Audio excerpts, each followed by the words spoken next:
candidata por presidente de una Iniciativa de Institución Pública de la UBA,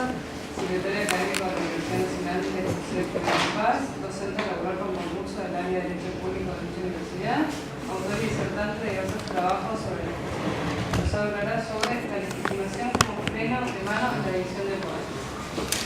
Bueno, gracias Henry, Ariel. Sabemos el empeño y el laburo que le ponen a esto y lo grato que es participar de este espacio. Así que gracias. Bueno, sabemos también que nuestra Constitución adoptó una idea exitosa, no solo en nuestro país, sino en el diseño de las distintas constituciones latinoamericanas, que es la del equilibrio de poderes o frenos y contrapesos. De forma muy resumida, la idea es que los poderes, al ejercer sus competencias específicas, al mismo tiempo repelen las eventuales invasiones que puedan ir haciendo el resto de los poderes. De ahí que se reservan espacios y la intervención de Darío y la lectura del texto de Alberdi refuerzan esta idea de los frenos y contrapesos para la voluntad y para la razón, ¿no? Pareciera que cada poder representa en mayor medida la voluntad, los órganos mayoritarios, pero que a veces los órganos mayoritarios, dominados no tanto por razones sino por pasiones, deben ser frenados o contrapesados por espacios institucionales en donde la razón no pierde su centro, ¿no? Su lugar privilegiado, como sería más o menos el sistema de control del Poder Judicial hacia los poderes políticos, legislativo y ejecutivo. Generalmente se piensan los avances desde estos poderes mayoritarios hacia las esferas judiciales, que son precisamente las encargadas de frenarlos. Sin embargo, lo que quería poner sobre la mesa es que a veces el mecanismo es inverso y muchas veces puede haber avances de los poderes del Poder Judicial ante las decisiones de los órganos mayoritarios. Una de las vías que encontré o que encuentro actualmente, quizás cada vez con mayor ocurrencia, es la reformulación del concepto de causa o la ampliación de las legitimaciones activas como medio para permitir, quizás, conmover ese delicado, siempre frágil, equilibrio entre los poderes, desde el Poder Judicial hacia los poderes mayoritarios. Si entendemos el concepto de causa clásico como una controversia entre partes y a partes como los sujetos que titularizan un interés, y ese interés lo entendemos como que debe ser actual desde el inicio del pleito hasta su finalización, me gustaría compararlo con tres fallos de la Corte y ver si ese concepto clásico fue respetado o, me anticipo, no lo fue, y si ese concepto reformulado merece seguir siendo sostenido o no, el concepto reformulado de causa y legitimación. El primero es Fight, del año 99, todos vamos a conocer estos tres fallos, Rizzo del 2013 y uno actual de este año, Colegio de Abogados de Tucumán, que también lo conocemos. En Fight directamente la Corte decidió sobre una no controversia. El punto decidido ya no era parte del pleito, porque la Cámara, al decidir la cuestión planteada por Fight, rechazó el planteo de invalidez constitucional de la reforma y aceptó la acción declarativa de certeza interpuesta por Fight para garantizarle que el nuevo régimen no le era aplicable. Fight consciente de este fallo porque no es el que recurre, por lo tanto el único punto disputado que recurrió el Estado Nacional, que no era la cuestión de la reforma y la conmoción del principio del artículo 110 sobre la inmovilidad de los jueces mientras dure su buena conducta, sino la cuestión de qué orden normativo, qué régimen normativo se le aplicaba a Fight, si el viejo o el nuevo. Es decir,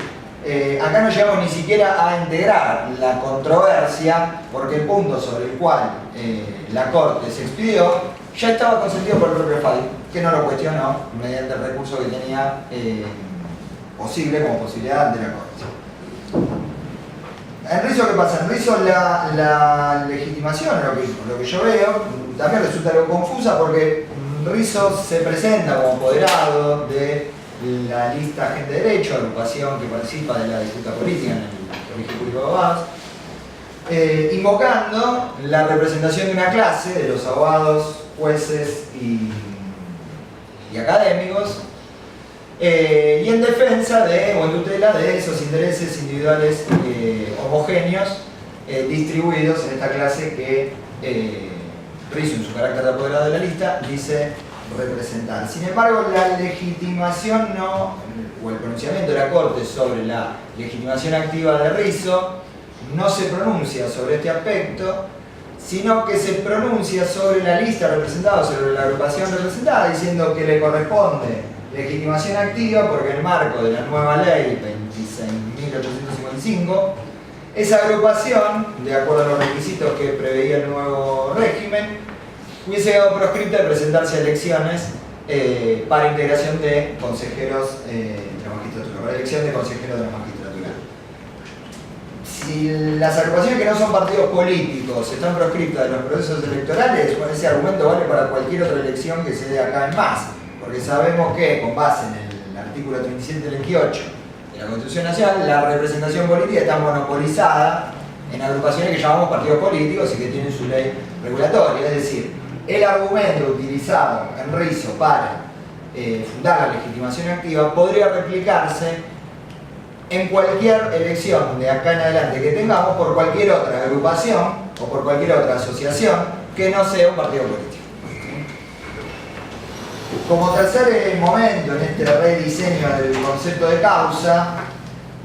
tomo Colegio de Abogados de Tucumán porque me parece que ya es la abolición del concepto de causa, al no respetarse ninguno de los dos componentes centrales del concepto, que es la titularización de un interés, ¿sí? Y la actualidad de ese interés. ¿Y por qué digo? Porque la causa ya se había tornado abstracta, porque lo que había sido impugnado nunca llegó a ponerse en vigencia en la reforma constitucional de la provincia de Tucumán y el mecanismo también de integración y donde se ubicaba el Consejo de la Magistratura institucionalmente. Ya había sido modificado el régimen, lo termina diciendo la Corte, y además rechaza la queja porque la cuestión federal invocada no se relacionaba con los puntos disputados en la causa. Por lo tanto, se utiliza gran parte del fallo en decir, a partir de ahora no voy a autorrestringir mi análisis constitucional por este quizás ya vetusto concepto de causa, que quedará en órbita, pero la Corte hizo su declaración, y en este caso no creo tanto jurídica, el lapsus, sino política. Esto me parece que tendríamos que repensarlo, aún si somos defensores del sistema de frenos y contrapesos, a pesar de que dicho sistema a mí me merece ciertas críticas, pero aún desde este sistema de equilibrio de poderes debiéramos presentar, te la cobro porque antes no me dejaste hablar cuando le quería preguntar a Darío. Te digo que me da pena porque está tan interesantísimo. Digo, repensarlo aún desde los defensores, entre los cuales no me incluyo, del sistema de equilibrio de poderes o frenos y contrapesos, ¿sí? Por último, ¿por qué traigo estos tres fallos y por qué se hermanan en una cuestión central, que es cómo se bloquea el Poder Judicial cuando se intenta intervenir en territorios dominados por ese poder, ¿sí? Segundo punto también, ¿por qué traigo estos tres fallos? Porque no estamos hablando de cualquier norma, no estamos hablando incluso de cualquier ley, sino que estamos hablando de una ley, como dijo Roberto, que debe aprobarse por mayoría calificadas, miembros totales de cada una de las cámaras, y además estamos hablando de reformas constitucionales, provinciales, y mucho más estuvimos hablando de reformas constitucionales nacionales, o sea que el control ya deja de ser de leyes, el control judicial deja de ser de leyes, sino de constituciones, ¿sí? Y además, una tercera cuestión de ¿Por qué traigo a colación estos 3 fallos? Es porque había alternativas, y alternativas mucho menos costosas y de mucho menor relevancia institucional, como ponerse a controlar y a cazar actividad de constituyentes nacionales. La pregunta, para seguir el esquema de preguntas, iniciado, luego interrumpido y ahora retomado, es si aquello que nos presentaban como última ratio del sistema de control y equilibrio de poderes, hoy no dejó de ser lo último para pasar a ser lo primero e inmediato. Gracias.